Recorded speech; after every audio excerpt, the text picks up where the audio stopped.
Добрий день, Hello, I welcome everyone who joined us. My name is Olga Tamarova. I'm glad to welcome you in the Media Center of Ukraine. We invited you today to talk about multi-citizenship for Ukrainians, its real implementation in practice, its legislation initiative that was submitted by World Congress of Ukrainians. Today we have Paul Grod, President of the Ukrainian World Congress. On the 18th of June 2025, the Verkhovna Rada approved this law about the Institute of Multitude of Citizenship. President of Ukraine, Volodymyr Zelensky, signed it, and it becomes effective in 6 months after the signing. So practically for our government, there is 6 months for transforming the legislation for this new law. So the World Congress of Ukrainians was involved in this project very a lot. So what are the particularities? Hello, Ola. Very pleasant to meet you. First, I would like to thank to Mr. President of Ukraine for we could jointly work on this law when we started working on it in 2019. That's when we were talking about the strategy of returning the Ukrainians from abroad. So it took some time. However, I think this law is very valuable and it will work very well. I would like to also thank the Verkhovna Rada and all the MPs who voted for this law. We had this very active discussion why it's important and why it will help Ukraine. There is a lot of reasons why it will help Ukraine. It will help reunite millions of Ukrainians that live abroad right now. There is diasporas of Ukrainians in more than 80 countries of the world. Those are the Ukrainians who live outside of Ukraine, not only ethnically Ukrainians. And the second thing is that we could include those Ukrainians to the restoration of Ukraine. It needs to be said that that those who left Ukraine recently didn't really have a lot of choice, and there is a lot of people who are hesitant about refusing their Ukrainian citizenship and assuming a new citizenship. So this will help. This law will help the Ukrainians who are abroad to easier return to Ukraine. And the next steps, what we are going to do. There is the meetings with the Prime Minister of Ukraine, with other ministers of Ukraine, in order to implement this law in reality, in practice, and we have a lot of Ukrainians asking us what they need to do to assume a multi-citizenship possibility. And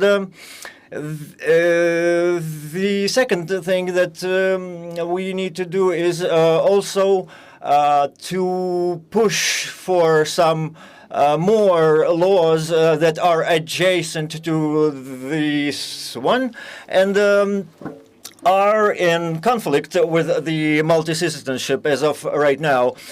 So what does it mean? Every Ukrainian, every citizen of Ukraine, despite having a single or multitude of citizenships, they are not allowed right now to have more than one more than one citizen. They are not allowed, for example, to be government officials. There is two laws that we think can help correct around 17 laws that we think this is the project of the law of Ukraine that we will pass to the Verkhovna Rada of Ukraine, and those 20 laws that do not permit Ukrainian citizens to take part in the government work. It will help them overcome these obstacles. Also, people that are willing to work in the concrete domains, in the concrete laws are already drafted, and we are already ready to pass them to the parliament. The development of these things is very important. We are asking everyone to try and make these laws as such that the countries that the citizenship of Ukrainians are willing to assume, the NATO countries and other countries that are helping Ukraine, so that the citizenship of those countries would be easier to assume. And this will be an effort, I think, for Ukrainians and for the friends of Ukraine who want to have another citizenship, and that this will be a great contribution to the restoration of Ukraine. Thank you. So, Ministry of Ukraine is indeed right now discussing which countries are to be included into the list of those countries that we can have, that the Ukrainians will have the possibility to have citizenship of. So, yes, first of all, those countries should be the allies of Ukraine, like European Union, the United States of America, but not all of them, because we know that some of the European countries, not the whole of the European Union, albeit it is a majority, there is a few countries that do not support Ukraine, and I think these criteria are pretty much working out nicely. For example, Australia, it's not in any kind of organization that that Ukraine is a part of. However, they are our allies. What are your expectations about the number of the Ukrainians that are ready to get this multi-citizenship? I think there will be a lot of Ukrainians, because when the news of signing of the law came out, I had a lot of SMSs, and a lot of people are asking me how exactly they can get the additional citizenship. We need to understand that we have millions of Ukrainians that live abroad, and a huge portion of them are in, so to speak, a gray zone.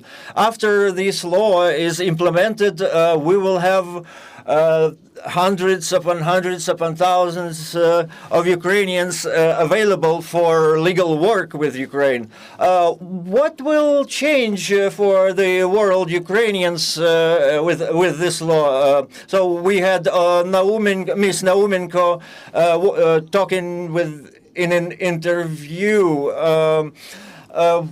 she said that that this law is aimed at the diaspora mostly. Do you agree with it, or is it maybe aimed towards people who left Ukraine after the beginning of the full-scale invasion? Well, we don't really divide Ukrainians who are in diaspora of Ukraine right now. We are talking mostly about the people, the Ukrainians who are not like second or third generation of diaspora. So we are not aiming to artificially create this division who left Ukraine when, who left it earlier, who left it later. I think this law will be concerning every Ukrainian. And it will help. Its main goal is to help the Ukrainians that live abroad, who left there not only in the recent time, but sometime. And we are conducting these meetings constantly with the Ukrainians abroad, and we also meet Ukrainians who lived outside of Ukraine for their whole lives and have this expertise that is very important for Ukraine, for example. And there are some Ukrainians that are very skilled, and so on and so on. These are the people that this law is aimed at. So before this law starts being effective, and there was a lot of discussions related to this law. It's pensions, military service. Is it taken into account in your propositions? Well, it is important that all the government bodies involved in the work with the citizenship.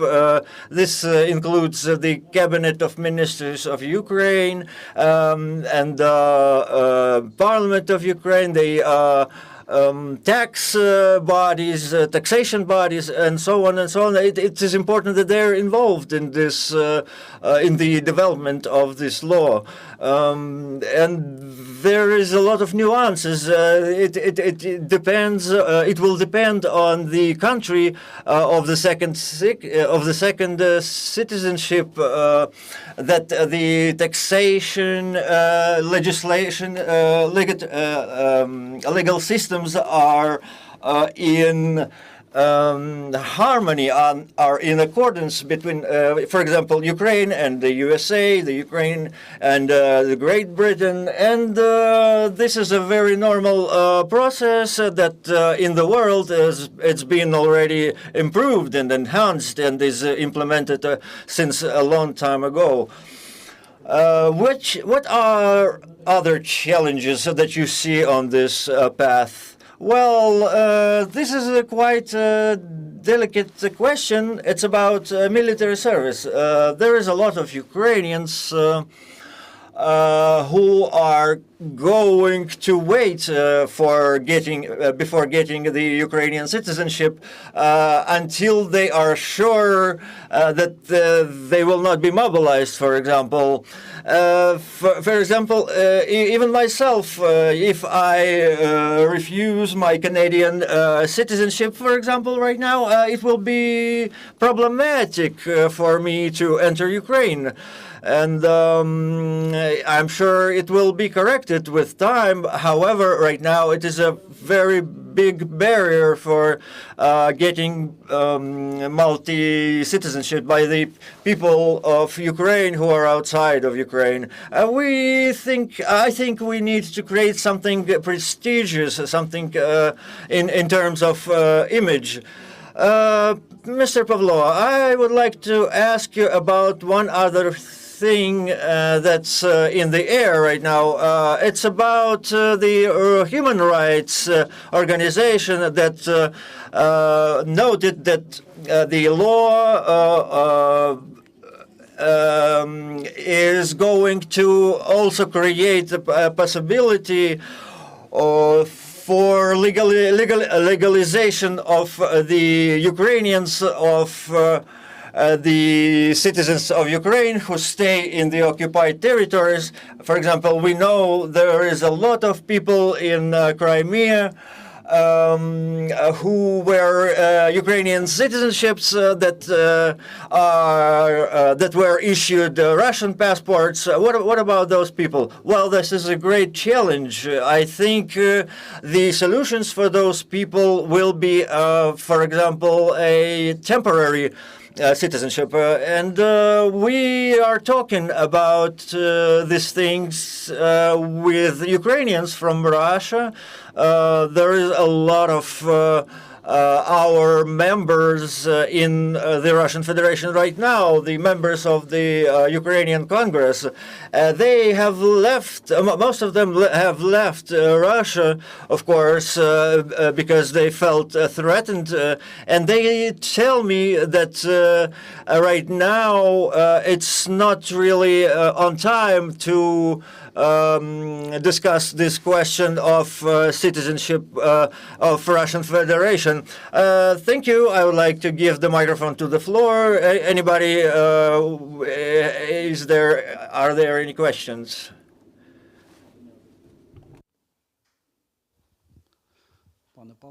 Mr. Pavlo, I'm glad to see you. Obviously, I will thank you, first of all, because you thanked the President of Ukraine, the Congress of Ukrainians of the world,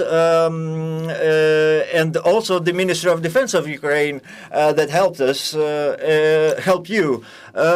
So I was kind of a recipient.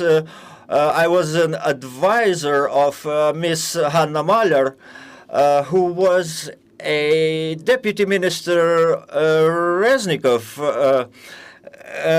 I will remind you that he was not the most brilliant of the ministers. However, he also took part in events like this one, and there was support from the side of diaspora. And I think this help is really, this law is very on time, and thank you.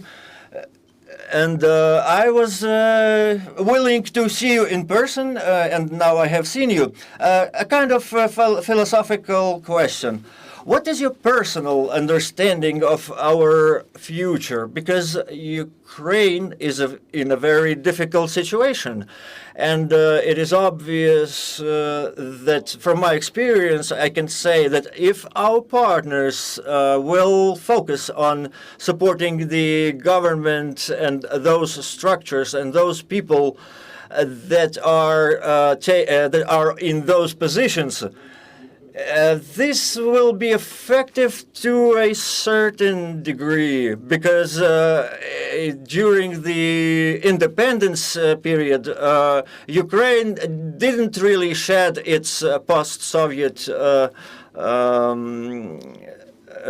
legacy. So it is obvious, it is important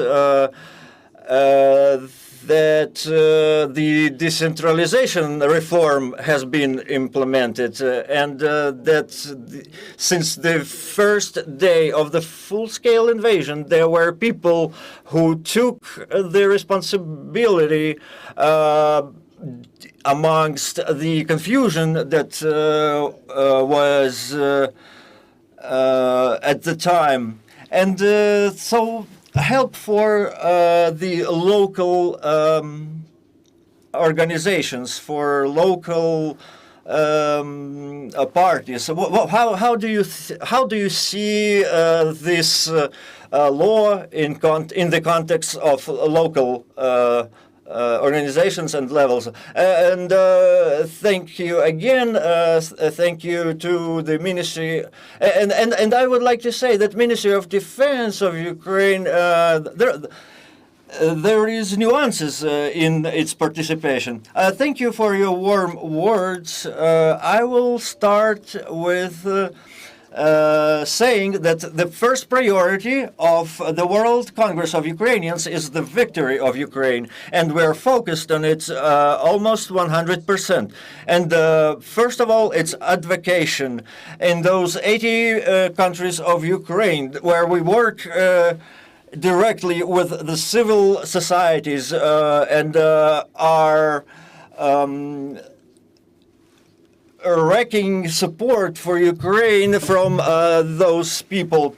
We're working with the governments of those countries about getting more and more support. And the third is work with the armed forces of Ukraine. And we have collected $75 million for procurement of machinery, material for Ukraine.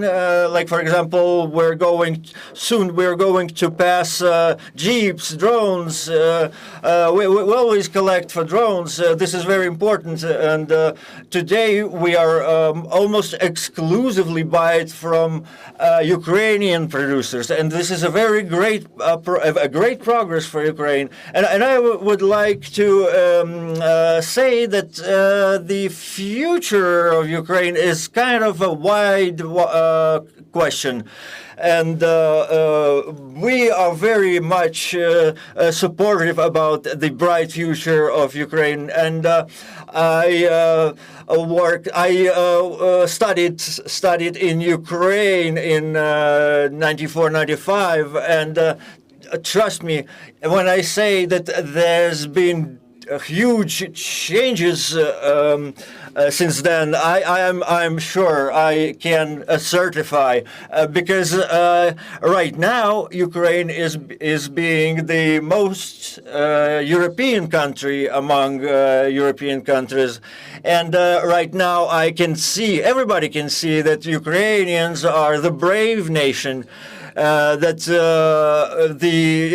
you can see the blue-yellow flags, banners all over the world on the vehicles, on the buildings, and I would like to say from myself and from all the Ukrainians that are the members of our organization that we are supporting all bright future for Ukraine, and I'm pretty sure, I'm quite sure that Ukraine will be a developed and democratic country, and we will do everything for it.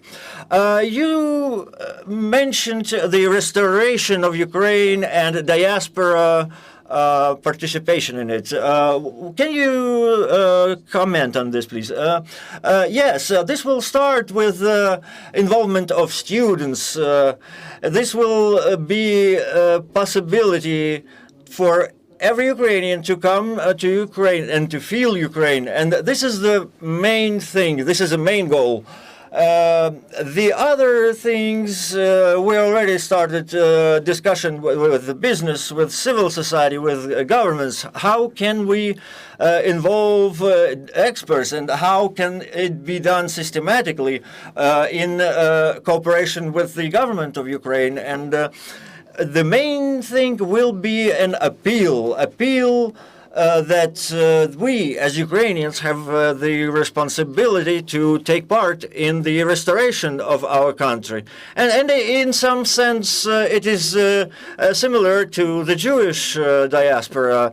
And it is about how we organize ourselves, how we influence business, politics, and this a thing that the Jews have is the responsibility for rebuilding their own country. And there is a lot of friends of Ukraine, not only Ukrainians, who are contributing their time into restoration and development of Ukraine. And we are living in the times when it is very important to work closely with the Minister of the Foreign Affairs, through the embassies of Ukraine, through other representatives.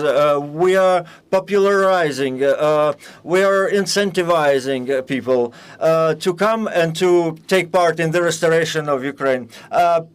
Sir Pavlo, you're here right now, and I have to ask you, what are the steps? What are the next steps for the World Congress of Ukraine? We have three priorities, as I said. The first one is victory of Ukraine, our advocacy. The second is the restoration of Ukraine, and the third is the strong Ukrainian world.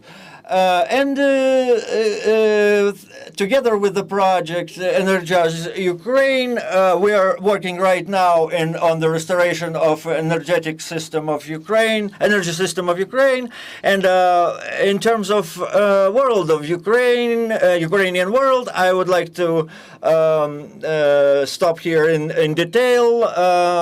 It is very important that those Ukrainians who still feel that they are Ukrainians, that they don't assimilate into the other nations. And there is a few models for that.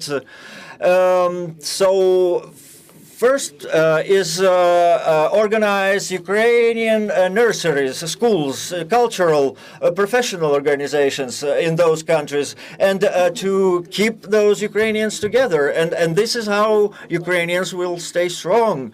And this is how we bring up patriotic Ukrainians, me and a lot of other members from the World Congress of Ukrainians. We were born outside of Ukraine. However, we do believe that we have the right to be buried in Ukraine, and it is very important that we integrate into the Ukrainian society, and this is very important. The unity is what's very, very important, and our voice becomes stronger when we are together, and our influence becomes stronger when we are together. So every day I'm thinking about what exactly I'm going to do, what I need to do to address for every Ukrainian to hear, to convince the Ukrainians to choose their spouses among Ukrainians. What we do for the next dozens of years, for the next generation of Ukraine, what we are going to do with the Russian fascism, that is trying to destroy Ukrainianship. Any other questions, please?